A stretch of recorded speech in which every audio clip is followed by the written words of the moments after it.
Saudara-saudariku yang terkasih, hari ini Selasa 15 Oktober 2024. Saya Romo Siga dari Paroki Santo Yusuf, Surabaya. Dalam nama Bapa dan Putra dan Roh Kudus, amin. Gereja merayakan peringatan wajib Santa Teresia dari Yesus, perawan dan pujangga gereja. Biara sering disebut-sebut sebagai tempat ketenangan dan peristirahatan, tetapi itu tidak berarti bahwa segalanya berjalan serba lancar dan tenang. Bahwa perubahan selalu diperlukan juga. Teresia lahir di Avila tahun 1515. Pada umur 19 tahun ia masuk biara Karmel. Tetapi pertobatannya baru terjadi pada tahun 1555.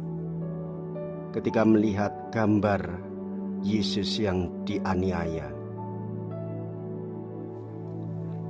Ia yakin bahwa Karmel memerlukan pembaruan.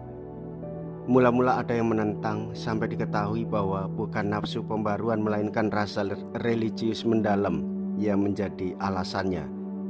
Demikian pula suatu keprihatinan akan hidup bersama. Berkat tulisan-tulisan rohani yang mengungkapkan religiusnya, dialah wanita pertama yang mendapat gelar pujangga gereja bersama Santa Katarina dari Siena pada tahun 1970 dari Paus Paulus ke-6.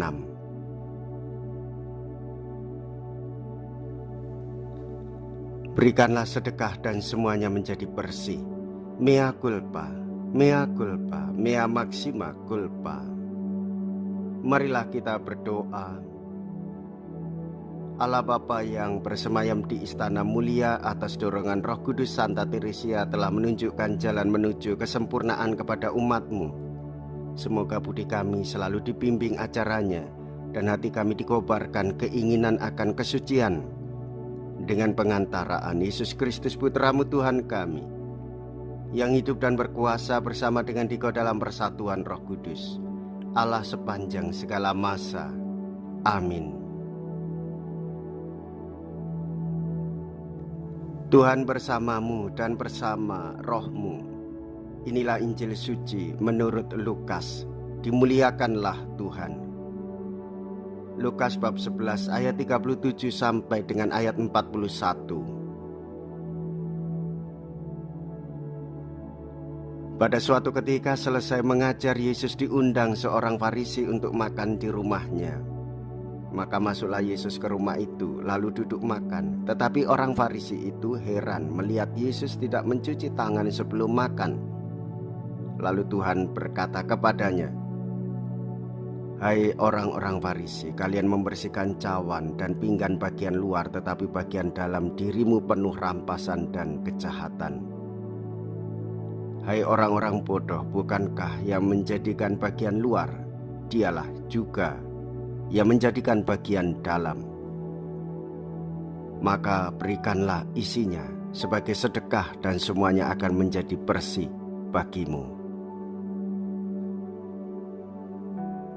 Demikianlah sabda Tuhan. Terpujilah Kristus.